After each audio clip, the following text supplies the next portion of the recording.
नमस्कार, मैं हूं निकिता और आप देख रही हैं सत्यहिंदी.com। चलिए एक नजर डालते हैं अब तक की सुर्खियों पर। तमिलनाडु में बसपा के प्रदेश अध्यक्ष की हत्या के मामले में पार्टी प्रमुख मायावती ने सीबीआई जांच की मांग की है।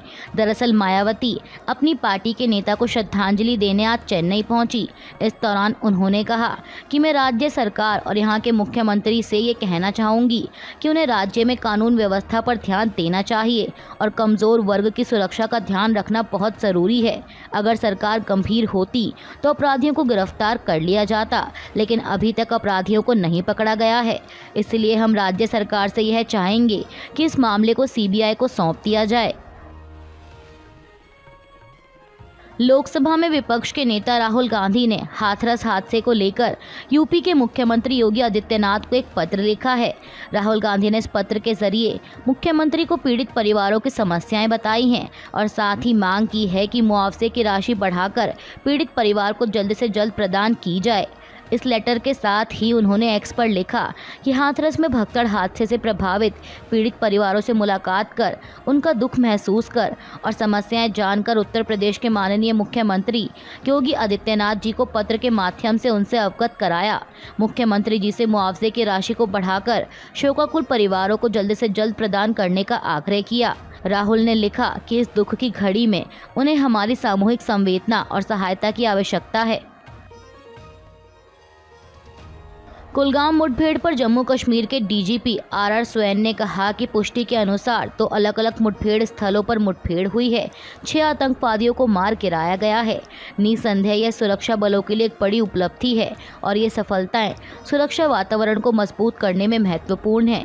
उन्होंने समाचार एजेंसी ANI से बात करते हुए कहा कि आतंकवाद को खत्म करने के लिए लोग एकजुट हो रहे हैं और अभियान गति पकड़ रहे हैं। मौजूदा अभियान अभी भी जारी है और अभी तक अपने निष्कर्ष पर नहीं पहुंचा। उन्होंने बताया कि हमें स्थानीय आतंकवादियों के शामिल होने की भी खबर मिली है। जनसुराज पदयात्रा कर रहे राजनीतिक विश्लेषक प्रशांत किशोर बिहार आगामी विधानसभा चुनाव लड़ने का ऐलान पहले ही कर चुके हैं और अब वह बिहार की गली गली में जाकर लोगों से बात कर लोगों को अपने इरादों से वाकिफ करा रहे हैं। इस बीच खबर है कि बिहार के पलायन करने वाले युवाओं के लिए प्रशांत किशोर ने कुछ ऐसा ऐलान कर दिया है जो कि चर्चा का विषय बन गया। ABP की एक रिपोर्ट के मुताबिक प्रशांत किशोर ने कहा है कि वह बेरोजगार होने के चलते बिहार से नौकरी के लिए पलायन करने वाले युवाओं को यहां पर ही रोजगार देंगे। अररिया दौरे पर पहुंचे प्रशांत किशोर ने बताया कि वह किस तरह से बिहार में रोजगार लाने वाले हैं। उन्होंने बिहार के विकास के रोड मैप को लेकर भी बात की। प्रशांत किशोर ने कहा कि जन स्वराज का पहला संकल्प ये है कि 2025 में भले ही साल के भीतर नाली गली स्कूल अस्पताल बने या ना बने, लेकिन जो युवा नौकरी की तलाश में बाहर गए हैं उन्हें और बेरोजगारों को बिहार में ही 10 से 12 हज़ार रुपये का रोजगार दिया जाएगा।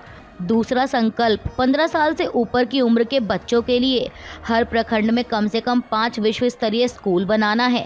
इसके अलावा अभी बिहार सरकार की तरफ से 60 साल से ज़्यादा उम्र के लोगों को 400 रुपये महीना दिया जाता है, उसे बढ़ाकर कम से कम 2000 रुपये महीने की पेंशन की व्यवस्था की जाएगी। पैगंबर मोहम्मद के खिलाफ अपमानजनक टिप्पणी करने वाली नुपुर शर्मा ने अब राहुल गांधी पर तीखा हमला बोला है। भाजपा से निलंबित किए जाने के 2 साल बाद उन्होंने किसी सार्वजनिक कार्यक्रम में भाषण दिया। नुपुर शर्मा ने हिंदू के हिंसक होने वाले बयान पर कहा कि देश में सनातनियों को खत्म करने की कोशिश की जा रही है। उन्होंने राहुल गांधी का नाम लिए बिना कहा कि हिंदुओं के खिलाफ टिप्पणी करने से पहले लोगों को यह समझ लेना चाहिए कि देश से हिंदुओं को खत्म करने की साजिश है। जब उच्च पदों पर बैठे लोग दावा करते हैं कि हिंदू हिंसक है या जब दूसरे कहते हैं कि सनातनियों का सफाया कर दिया जाना चाहिए, तो किसी को इस साजिश को समझना चाहिए। गौरतलब है कि राहुल गांधी ने सदन में अपने भाषण देते वक्त भाजपा पर निशाना साधा था और कहा था कि खुद को हिंदू कहने वाले लोग लगातार हिंसा में लगे रहते हैं।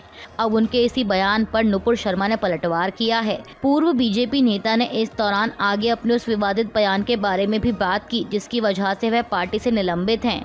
उन्होंने आश्चर्य जताया कि एक हिंदू की बेटी को अपने ही देश में इतनी कड़ी सुरक्षा में क्यों रहना पड़ता है। दरअसल नुपुर शर्मा को दिल्ली पुलिस ने सुरक्षा प्रदान की हुई है, क्योंकि उनके इस विवादित बयान की वजह से उन्हें जान से मारने की कई धमकियां मिल चुकी हैं। उन्हें एक शस्त्र लाइसेंस भी दिया गया है, जिसके तहत वे आत्मरक्षा के लिए बंदूक रख सकती हैं। नेता विपक्ष राहुल गांधी के बयान पर नुपुर शर्मा की टिप्पणी को लेकर सीपीआईएम नेता हन्नान मोल्ला ने कहा कि यह मूर्खतापूर्ण और बकवास है। 3000 सालों से हिंदुत्व यहाँ है और कोई भी इसे खत्म नहीं कर सकता। हिंदू धर्म भारत के सबसे पुराने और सबसे बड़े धर्मों में से एक है। वे सांप्रदायिकता फैला रहे हैं, वे आरएसएस के एजेंट हैं। किसी को इसका जवाब नहीं देना चाहिए। राहुल गांधी ने कुछ भी गलत नहीं कहा। हिंदू नफरत को बढ़ावा नहीं दे सकते। वे केवल दूसरों पर आरोप लगाने की कोशिश कर रहे हैं। उनके बयान में कोई दम नहीं है। सीपीआईएम नेता ने आगे कहा कि वे विवादास्पद बयान देती रही हैं और हमें उनके बयान पर ध्यान नहीं देना चाहिए। नेता विपक्ष राहुल गांधी ने कल शनिवार 6 जुलाई को ब्रिटेन के नए प्रधानमंत्री कीर स्टारमर को चिट्ठी लिखकर चुनाव में मिली जीत की बधाई दी और एक अन्य चिट्ठी में उन्होंने कंजर्वेटिव पार्टी के नेता और पूर्व प्रधानमंत्री ऋषि सुनक को भविष्य के लिए शुभकामनाएं दी। उन्होंने सुनक को लिखी चिट्ठी में कहा कि मैं हाल ही के चुनावी नतीजों पर अपनी संवेदना व्यक्त करना चाहूँगा। जीत और हार लोकतंत्र की यात्रा का महत्वपूर्ण हिस्सा है। जनता की सेवा और आम लोगों के प्रति आपका समर्पण सराहनीय है। आपने प्रधानमंत्री रहते भारत और ब्रिटेन के संबंधों को मजबूत बनाने के लिए जो प्रयास किए, उसे मैं महत्वपूर्ण मानता हूँ। मुझे उम्मीद है कि आप अपने अनुभव से लोक सेवा का काम जारी रखेंगे। मैं आपको भविष्य के लिए शुभकामनाएं देता हूँ। वहीं ब्रिटेन के नए प्रधानमंत्री कीर स्टारमर को लिखी चिट्ठी में राहुल गांधी ने कहा कि चुनाव में आपकी शानदार जीत पर बधाई देता हूं। यह जीत लेबर पार्टी और व्यक्तिगत रूप से आपके लिए बड़ी उपलब्धि है। आपने अपने अभियान के दौरान समानता के साथ आर्थिक विकास, मजबूत सामाजिक सेवाओं के जरिए सभी के लिए बेहतर अवसर और सामुदायिक सशक्तिकरण पर जोर दिया। ये कुछ ऐसे मुद्दे हैं जो स्पष्ट रूप से ब्रिटेन के लोगों के साथ जुड़े हैं। ये उनके उज्जवल भविष्य की आकांक्षाओं को दिखाते हैं। इन आदर्शों के प्रति प्रतिबद्ध होने के नाते मैं आपको और ब्रिटेन के लोगों को उनका समर्थन करने के लिए बधाई देता हूं। लेबर पार्टी की जीत उस राजनीति की ताकत को दिखाती है जो आम लोगों को सर्वोपरि रखती है। राहुल गांधी ने आगे कहा कि मैं भारत और ब्रिटेन के बीच द्विपक्षीय संबंधों के निरंतर मजबूत होने की भी आशा करता हूं। मैं आपको आपके कार्यकाल के लिए शुभकामनाएं देता हूं और आने वाले वक्त में आपसे मिलने की उम्मीद करता हूं। तमिलनाडु में बहुजन समाज पार्टी यानी बसपा के प्रदेश अध्यक्ष के आर्मस्ट्रॉन्ग की शुक्रवार रात को हत्या कर दी गई, जिसके बाद से माहौल गरमाया हुआ है। मीडिया रिपोर्ट्स के मुताबिक बसपा प्रमुख मायावती भी आज रविवार को तमिलनाडु जा सकती हैं। इस बीच greater Chennai police commissioner Sandeep Rai Rathore ने पत्रकारों से बात करते हुए बताया कि शुरुआती जाँच के आधार पर पुलिस ने 8 अभियुक्तों को गिरफ्तार किया है। हमें शक है कि ये सभी इस अपराध में शामिल हैं। जिस टीम ने उन्हें गिरफ्तार किया है वो उनसे पूछताछ कर रही है। मृतक के पार्थिव शरीर का पोस्टमार्टम करवाया जा रहा है और उनके अंतिम संस्कार के लिए हमने कुछ व्यवस्था कराई है। कमिश्नर ने कहा कि अभी चेन्नई शहर में स्थिति सामान्य है और कानून व्यवस्था बनी हुई है।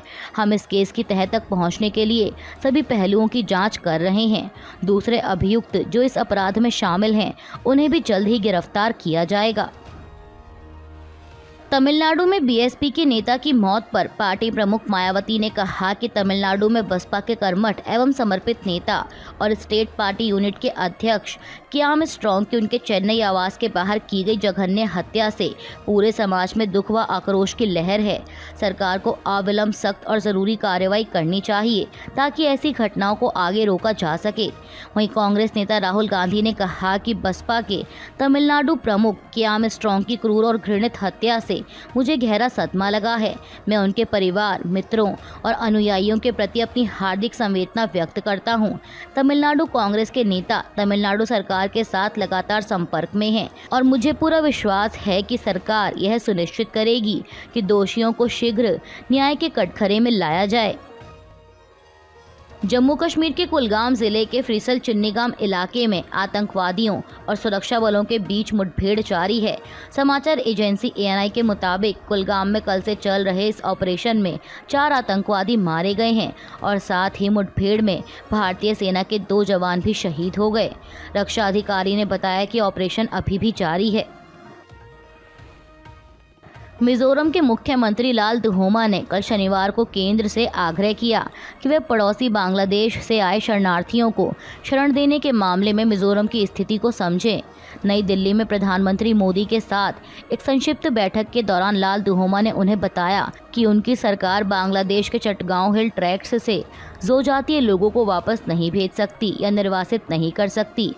वहीं राज्य के गृह विभाग के एक अधिकारी ने बताया कि 2022 से बांग्लादेश से करीब 2000 जोजातीय लोगों ने मिजोरम में शरण ली है। लोकसभा चुनाव के बाद एक बार फिर NDA और इंडिया गठबंधन का आमना सामना होने वाला है। दरअसल 10 जुलाई को 7 राज्यों के 13 विधानसभा क्षेत्रों में उपचुनाव होने हैं, जिसका रिजल्ट 13 जुलाई को जारी किया जाएगा। ये उपचुनाव पश्चिम बंगाल की 4, हिमाचल प्रदेश की 3, उत्तराखंड की 2, पंजाब, तमिलनाडु और बिहार की 1-1 सीट पर होंगे। बता दें कि इसमें से 3 सीटें भाजपा के पास, 2 कांग्रेस के पास और 1-1 सीट RJD, DMK, आम आदमी पार्टी और तृणमूल कांग्रेस के पास हैं। जहां कई सीटों पर नेताओं के इस्तीफा देकर दूसरी पार्टी में शामिल होने, तो वहीं कुछ सीटों पर नेताओं के निधन की वजह से उपचुनाव कराया जा रहा है। नए आपराधिक कानूनों पर कांग्रेस नेता P चिदंबरम के एक इंटरव्यू को लेकर उपराष्ट्रपति जगदीप धनखड़ ने नाराजगी जताई है। हालांकि उन्होंने P चिदंबरम का नाम तो नहीं लिया, लेकिन कहा कि आज सवेरे जब मैंने अखबार पढ़ा तो लंबे वक्त तक सांसद रहे एक नेता जो फिलहाल राज्यसभा नेता हैं, उनका इंटरव्यू पढ़कर मैं दुखी हुआ। उन्होंने कहा है कि नए कानून पार्ट टाइमर्स द्वारा बनाए गए हैं। उपराष्ट्रपति ने कहा कि मुझे इस बात पर गर्व है कि संसद ने कई अच्छे काम किए हैं, जिसमें 3 आपराधिक कानून शामिल हैं। हम दंड विधान से न्याय विधान तक आए हैं। आपको बता दें कि जिस इंटरव्यू का जिक्र वो कर रहे थे, वो कल शनिवार को इंडियन एक्सप्रेस अखबार को दिया गया कांग्रेस नेता P चिदंबरम का इंटरव्यू था, जिसमें वह कहते हैं कि 1 जुलाई से लागू हुए 3 आपराधिक कानून नॉन प्रोफेशनल लोगों ने तैयार किए हैं, जो कि एक समिति के पार्ट टाइम सदस्य थे। अब इसी पर तीखी प्रतिक्रिया देते हुए उपराष्ट्रपति ने सवाल किया कि क्या हम संसद में पार्ट टाइमर्स हैं? ये संसद की समझ की तौहीन है, जिसे माफ़ नहीं किया जा सकता। मैं सदमे में हूँ, मेरे पास शब्द नहीं हैं। इसलिए आप उन लोगों से सावधान रहें जो जानबूझकर रणनीति के रूप में नैरेटिव के माध्यम से हमारे देश को नीचा दिखाने, हमारी संस्थाओं को नीचा दिखाने, हमारी प्रगति पर दाग लगाने की कोशिश करते हैं। वो केवल आलोचना करने के लिए ऐसा करते हैं। इसके साथ ही उन्होंने अपील की कि कांग्रेस नेता P चिदंबरम इस अपमानजनक टिप्पणी को वापस लें। असम में आई बाढ़ को लेकर विपक्ष के नेता राहुल गांधी ने चिंता व्यक्त की है। उन्होंने कल शनिवार को असम में बाढ़ की स्थिति को लेकर केंद्र तथा राज्य सरकारों से प्रभावित लोगों को हर संभव सहायता देने का आग्रह किया। राहुल गांधी ने एक्स पर लिखा कि असम में बाढ़ की स्थिति लगातार खतरनाक होती जा रही है। मेरी संवेदनाएं बाढ़ से जूझ रहे हमारे भाई बहनों के साथ हैं। शोक संतप्त परिवारों के प्रति मेरी गहरी संवेदना। मैं कांग्रेस नेताओं और कार्यकर्ताओं से अपील करता हूं कि वे बचाव और पुनर्वास कार्यों में मदद करें। नेता विपक्ष ने कहा कि मैं केंद्र और राज्य सरकारों से आग्रह करता हूं कि वे प्रभावित लोगों को सहानुभूति पूर्वक और तेजी से हर संभव सहायता प्रदान करें। आपको बता दें कि एक आधिकारिक बुलेटिन के अनुसार असम में बाढ़ की स्थिति शनिवार को भी गंभीर बनी रही, जिसमें 6 और लोगों की मौत हो गई और करीब 24 लाख लोग प्रभावित हुए हैं। अभी के लिए बस इतना ही। बाकी की खबरों के लिए जुड़े रहिए सत्यहिंदी.com के साथ।